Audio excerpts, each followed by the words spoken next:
Right, on to another story now in the Western Cape. Yeah, all right, let's try get to that story. It wasn't a conversation yet. It's not a conversation yet, but at some point we're going to have to talk about the reopening of early childhood development centers. There are so many unanswered questions, and a Cape Town-based ECD collective wants to start this conversation. Colleen Daniels-Horswell is the principal at Gerhards ECD, and she joins us now via Skype. A very good morning to you, Colleen. Thank you so much for making the time this morning. Good morning to all your viewers. You started an ECD facility about 30 years ago. Tell us about that, what your reasons for this. Well, I'm a mother of a child that was born with Down syndrome, and there were no facilities at that time. He was born during the apartheid era, so there were no facilities at that time for children with special needs. And I started an inclusive ECD site for children with special needs, and including children, developing children. But today it's not about me, it's about the millions of children that are not in ECD sites currently. How have ECD facilities been affected by the lockdown? Well, I think that if we look at, currently there are about 3.5 million children that are in ECD sites, but the bulk of our children are in our poor communities.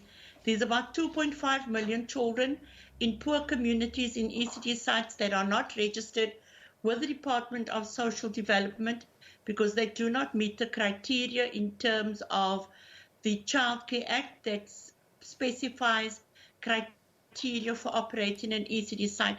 But if we're looking at the fact that children are our most vulnerable sector, then we need to ensure that these children get back into ECD sites, because currently the children in the poor communities are missing out on the nutritious meal that they receive at the sites, as well as the stimulating development.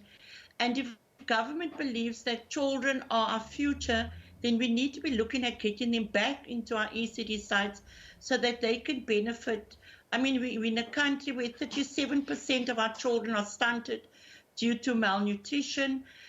So we need to get our children back because we really do not want to increase these numbers. We also have our ECD practitioners that have not been paid since March because parents are teachers and ECD sites are reliant on the fees paid to pay staff.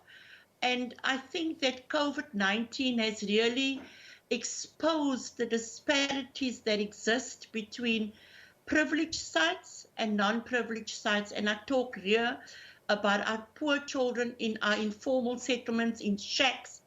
And yes, there is talk that the children are roaming the streets and playing in the streets, and we need to get them back to the safe, secure environment of the ECD classes. Today, June the 1st, is the International Day for the Protection of Children. How does this conversation dovetail into these concerns you have about early childhood development centers?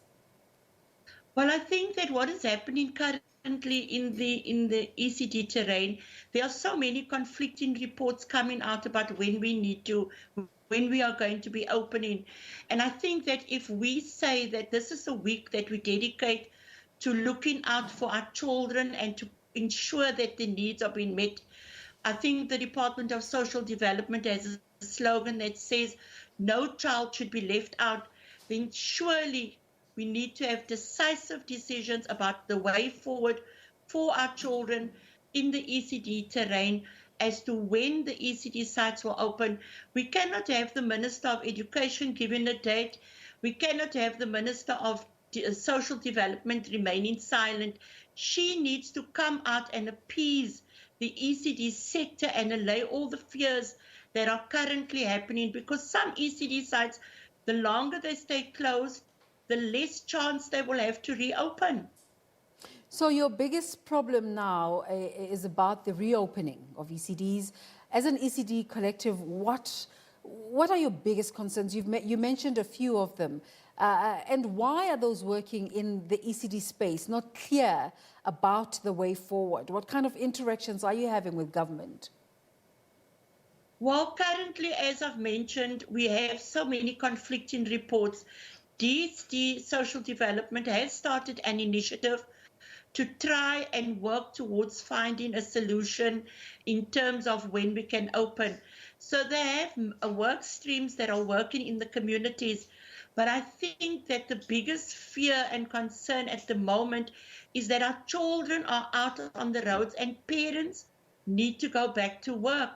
So what could possibly happen is that parents would leave their children with childminders that are not au fait in looking after our children. They could be opening children or exposing them to unscrupulous people that will look at this as an income but not really care about our children.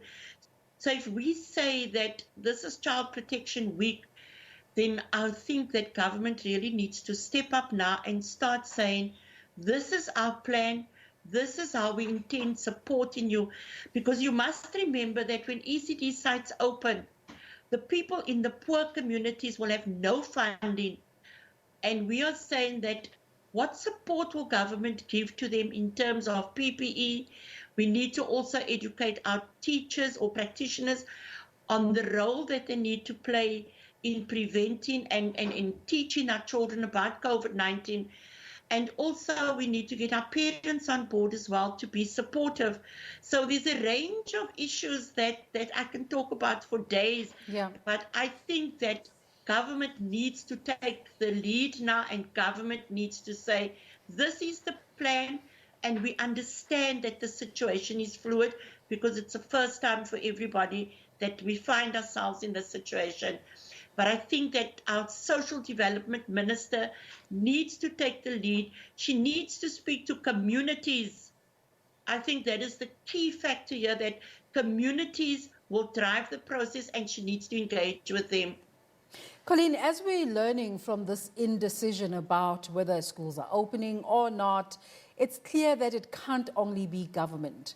What sort of solutions are you bringing to the table in terms of what you would like to see happening in the ECD space?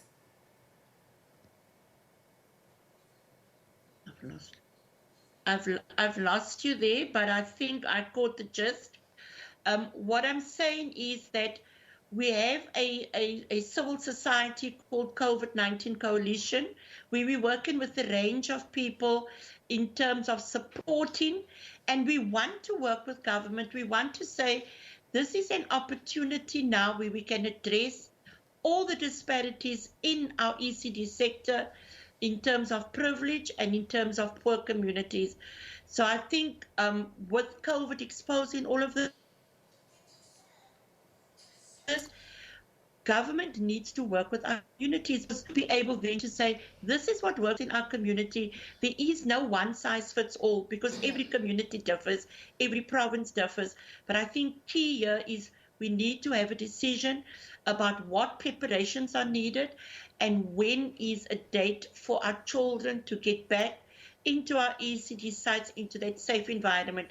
I also fear that our children are social, so how are we going to practice embracing this physical distancing with our children? My heart bleeds for when we open, because we're going to have to work out a plan on how our children are going to be stimulated in terms of the new normal. And I don't really like using that terminology, but that's the reality. Nobody likes it, but that's how it is. Are going to be, sorry?